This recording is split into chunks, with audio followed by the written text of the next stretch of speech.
Bon, du coup, on va se continuer la gearbox là, de la MK18 VFC que Shinzo m'a confié. Donc, j'ai nettoyé, calé, graissé les engrenages. Je le refais pas dans la vidéo, tout simplement parce que c'est un truc qu'on a vu. On a une vidéo qui est le calage bevel to pinion, qui est très bien, donc j'ai pas d'intérêt à le refaire. On a refait exactement la même technique que dans la vidéo. À ce niveau-là, tout est ok, c'est bien calé, ça tourne, c'est propre. La pneuma, on en était là. On avait dit que c'était pas trop mal, que les pignons, enfin le piston, on n'avait pas toutes les dents métal, c'était un peu relou, mais que le reste était étanche, etc. J'ai tout de même fait le choix de changer une bonne partie de la pneuma. Parce que le nozzle, je veux prendre un nozzle qui soit un petit peu plus long. J'ai un 21-20 là, je voulais un 21-4, enfin 21-35 en l'occurrence, pour pouvoir plutôt chimer le bloc et pouvoir régler son ajustement depuis l'extérieur. La tête de cylindre, même si j'aurais pu la combler avec du téflon, n'était pas d'un calage qui était incroyable. Donc du coup j'ai opté pour une SHS. Et en fait à faire, j'ai pris le combo, en fait l'équipe Mushroom de SHS, qui atténue un petit peu le bruit sans que ce soit révolutionnaire. En fait, c'est des pièces qui sont qualitatives, qui sont pas très chères, et on va pouvoir toucher un petit peu au bruit de la réplique. Donc du coup, on va se changer cette pneuma. J'ai récupéré un piston 14 dents de FPS Softair. Ça, c'est un truc que j'avais dit directement à Shinzo qu'il pouvait le commander parce qu'on allait le changer. Je vais retirer le rack de dents pour pouvoir y balancer un pet de glu directement. Donc le rack de dents, je l'enlève. Ah, donc je vais coller, on se remet bien, je vais coller mon rack dedans. Ah, le piston est un peu éclaté au fond, putain, pourtant il est neuf le bâtard. Bon, c'est pas quelque chose de très important, mais...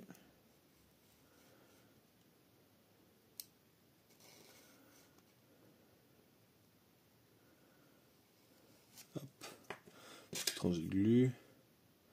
J'avoue que là, la finition pour du FPS, je suis un peu deg, elle est pas, ça va rien changer, mais putain, elle est pas incroyable là pour le coup. Hein. Hop.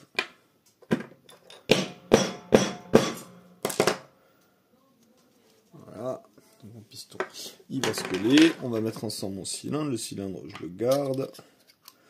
La tête de piston SHS, de cylindre SHS qui tient quand même vachement mieux dedans. Même pas besoin de mettre du téflon. On se la positionne bien dans l'écran, elle est bien positionnée. On va en profiter pour corriger l'angle d'engagement.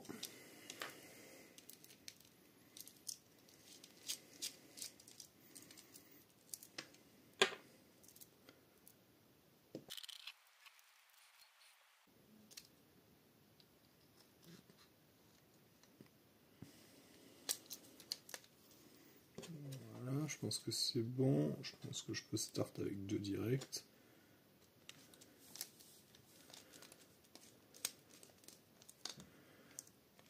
On va ajuster de toute façon.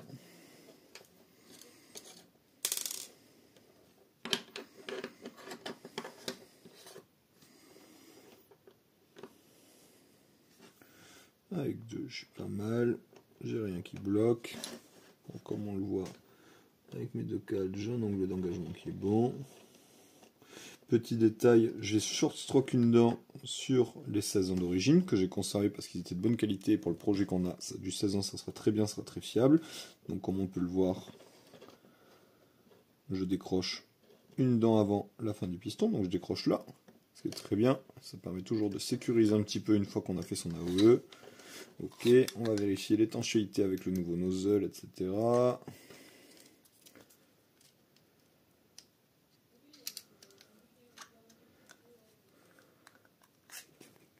Voilà, mon étanchéité elle est absolument parfaite. Donc on va passer au petit graissage de la pneuma. Donc, qu'est-ce qu'on va dire ?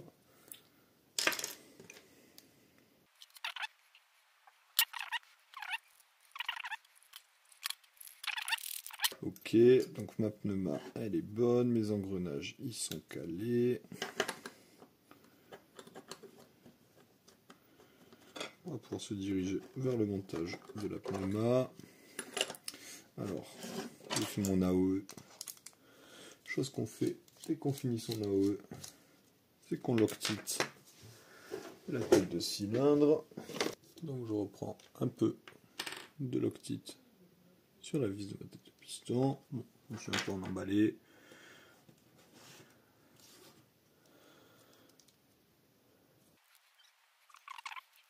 Bon, ça, je sais que ça bouge pas. Donc toujours bien coller le rack dedans au piston. Et une fois que je sais que mon montage est définitif, la loctite sur la vis de la tête. Ok, donc ça c'est bon, c'est en place. Je peux fixer.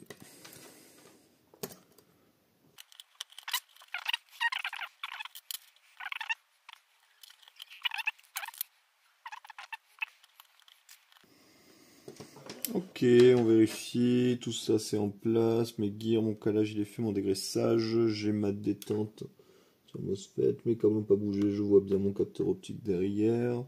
Ma pneuma elle est entièrement corrigée, d'accord, on va la fermer, ça va sécher. Et ben on va être pas trop mal pour se fermer la gearbox.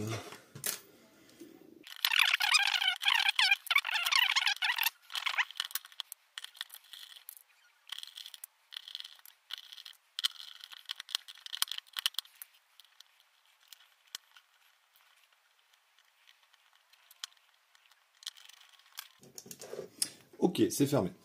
Bon, ce build, la gearbox elle était ok de base. Là, on s'est offert de la fiabilisation principalement.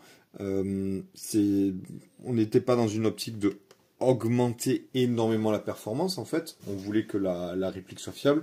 On voulait faire un bruit un petit peu plus sympathique parce qu'on avait quand même ce gros claquement d'un AEG d'origine, etc. Bien qu'on avait des pièces cool, mais on va surtout s'offrir du confort là. On n'a pas changé la détente, le but c'était pas de pouvoir enchaîner des tirs genre très rapidement, etc. L'idée n'était pas là. Par contre, on s'est mis un piston en métal, on s'est changé la pneuma pour s'offrir un petit peu de confort avec le nozzle un peu plus long et donc du coup chimer le bloc derrière, ça va nous permettre de régler vraiment un ajustement sans avoir besoin de revenir sur la gearbox. C'est la technique qu'on a vue à la fin de la vidéo sur les Misfits et c'est quand même vraiment pas mal. On a fait du simple, par contre voilà, on a fait quelque chose de très propre. On verra au montage ce que ça va donner. Voilà, pour l'instant c'est des essais, hein. Mais possiblement on aura besoin d'y revenir hein, si ça tourne pas comme on veut. Mais à première vue voilà, on s'est offert quelque chose de propre et de bien calé et de safe. Ça on va le remonter et je vais le mettre de côté. On va se mettre sur la partie canon.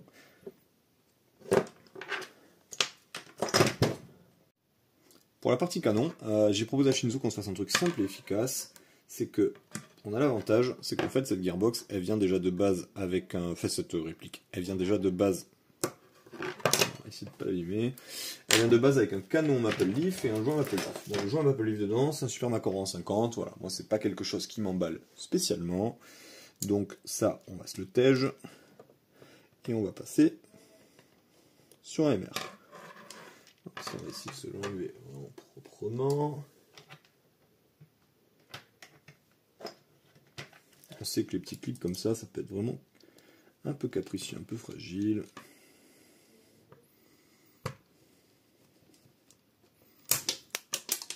Voilà, ça a volé un peu. Ça n'a pas volé très loin. Voilà.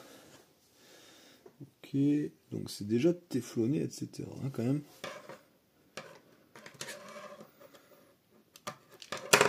Il y a quand même un soin particulier, on peut le voir, hein. On a un soin particulier sur ça qui est qu'on n'a pas hein, sur une VFC d'origine, fait qu'on n'a pas à pousser à ce niveau-là quand même. Attends, on va se mettre le joint à 0, je suis déjà à 0.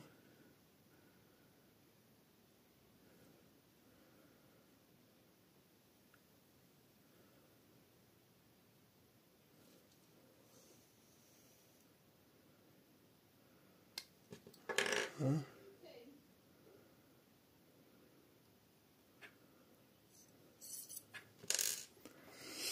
Donc c'est déjà téflonné. C'est chelou, c'est pas VFC qu'on voit ça téflonner. La réplique elle est passée en SAV ou elle est passée dans la main de quelqu'un. C'est pas possible qu'elles sortent, que ce soit eux qui téflonnent comme ça d'origine. On va parler Shinzo, parce que tu m'as dit que tu avais tiré 50 billes avec, donc soit la réplique elle a été touchée un peu, soit c'est eux qui vendent ça téflonné. Et si c'est le cas, bah, sur le papier c'est cool. Alors moi c'est pas un truc que je fais systématiquement, parce que je juge pas qu'il y en a besoin systématiquement, mais si c'est le cas c'est cool. Bon, on a un canon du coup Maple Leaf qui a une fenêtre qui est bien, et en fait l'avantage c'est que cette fenêtre elle va coller vraiment parfaitement avec le MR, parce que c'est quand même littéralement vendu pour. Est-ce qu'il est propre ce canon? Alors dans tous les cas on va se passer un petit coup dedans pour voir ce qu'il en est, parce que de ce que j'ai compris il a vraiment très très peu tiré avec. Si d'ailleurs j'avais compris qu'il n'avait pas tiré, qu'il avait aussi peu tiré avec, je lui aurais conseillé d'aller jouer, parce que ça aurait été encore plus sympa d'avoir bien joué sa réplique avant qu'on se fasse une petite fiabilisation. Après voilà, il avait envie de se faire un kiff, ça je suis pas là pour le juger, le canon est assez propre.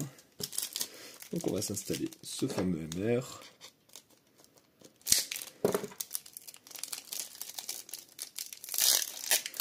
Et on va profiter, donc on l'a pris en 60 degrés.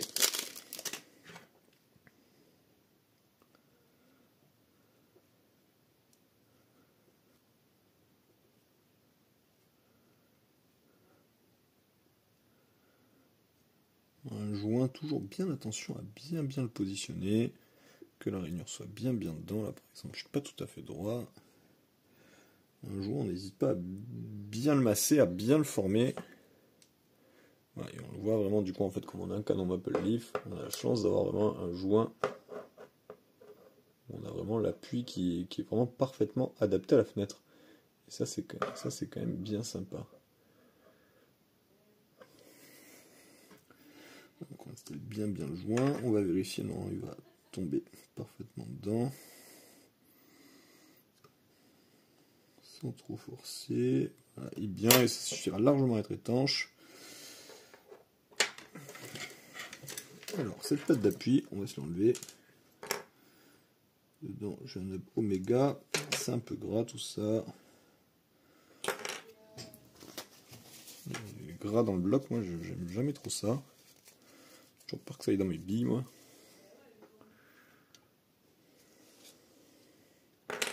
Ok. Et on a acheté donc du coup la patte d'appui Air Hop de chez Airtech. J'ai une ouverture facile sur ça. Ouais. Alors je l'attaque à la pince comme un barbare. Voilà, on a la démonstration. En fait, c'est vraiment une patte d'appui parfaitement droite. Et en fait, avec le joint MR sur le bloc VFC, comme on avait déjà le bloc VFC et qu'il n'y avait pas de grosse raison d'y toucher, on va s'offrir un combo qui va être sympa. Donc voilà, la patte d'appui qui va venir remplacer donc du coup l'appui de base. Donc on n'aura pas de nub avec, hein, ça va. Voilà. Ça se monte bien, ça se monte droit. On vérifie bien, dès qu'on monte un joint, on vérifie bien que les lèvres sont bien rondes à l'intérieur, que le joint est bien installé. On va essayer de bien l'aligner. Ensuite, on met la bague. Et il est important que la bague se clipse parfaitement. C'est ça qui va permettre de bien tenir le canon et d'éviter qu'il bouge. Donc il faut vraiment bien qu'elle soit parfaitement centrée partout. Je remets le petit spacer qui va venir centrer le canon à l'intérieur. Ok. Ma patte d'appui qui vient donc du coup totalement remplacer mon appui de base. Et je viens refermer le bloc. Le joint MR, moi je trouve qu'il fit parfaitement avec les appuis plats. Je les préfère qu'avec les appuis Oméga. Moi, de ce que j'en ai testé, alors, je ne suis pas du tout un pro de ce joint.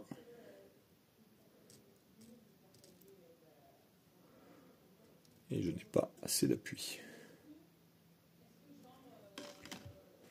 Ok, c'est con parce que c'est vraiment totalement fait pour. Et visiblement, j'ai un appui qui n'est pas assez prononcé avec le MR. C'est même pas la peine que je teste.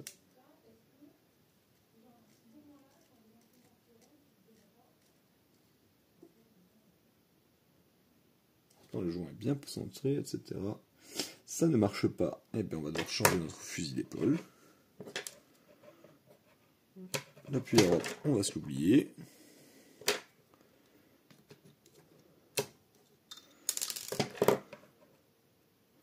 C'est un peu relou. Eh bien, on va arrêter, on va se mettre la pâte d'appui classique avec le Namo Omega, on va tester ça comme ça. Si c'est pas satisfaisant, on s'y remettra. Bon, logiquement, c'est quand même ce que m'appelle du préconise avec, c'est dommage, moi j'ai envie de faire un petit truc un peu plus sympa, mais visiblement, voilà.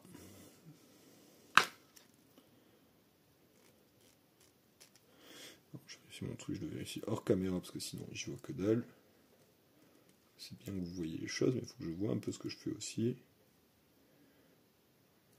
Voilà, j'ai un appui qui est bon, on aura du mal à le voir.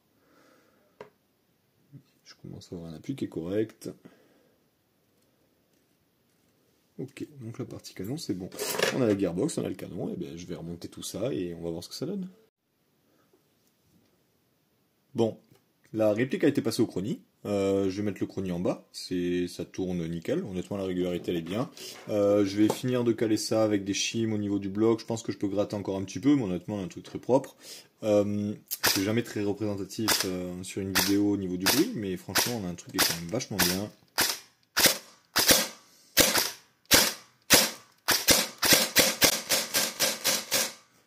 On a un cycle qui est vraiment net, qui est court, qui est instantané. Le bruit est vraiment bien. En vrai, il rend très bien. C'était vraiment sur ça qu'on voulait jouer. On a une mécanique qui est bien fiable. Donc on a réussi le truc. C'était beaucoup de stress parce qu'elle est très jolie. Donc en fait, le moindre truc à toucher, les bolt catch, le back catch, etc. Toujours peur de faire une petite rayure. Même si VFC, c'est quand même une qualité qui est quand même assez incroyable, même les marquages et tout, c'est vraiment très beau. On a une très jolie machine. Mais voilà, elle va être prête. Demain, je fais les tests de tir en condition, mais bon, la réplique est extrêmement régulière. On a un combo canon joint bloc qu'on connaît et qui marche bien, donc à première vue, il n'y aura pas de souci sur ça. Elle va pouvoir aller rejoindre son propriétaire et je suis très content d'avoir travaillé dessus. VFC nous a sorti un truc qui est vraiment sympa. L'interne est pas mal du tout. Honnêtement, on a un truc qui était quand même jouable. Alors là, c'est quand même plus sympa de se faire une bonne fiabilisation dessus pour corriger le bruit, etc. Parce qu'on a un externe qui est vraiment incroyable et qui est vraiment très beau. Donc si on peut pousser le truc et aller gratter la perf et avoir un bruit quand même plus sympathique, parce qu'on le sait, ça fait partie des problèmes des AEG, c'est quand même mieux. Mais ouais, j'étais content de travailler sur cette réplique. Honnêtement, elle est très bien. Quelques petits tests. Elle va pouvoir retourner chez Shinzo. Franchement, j'en suis vraiment très content. Allez, bisous.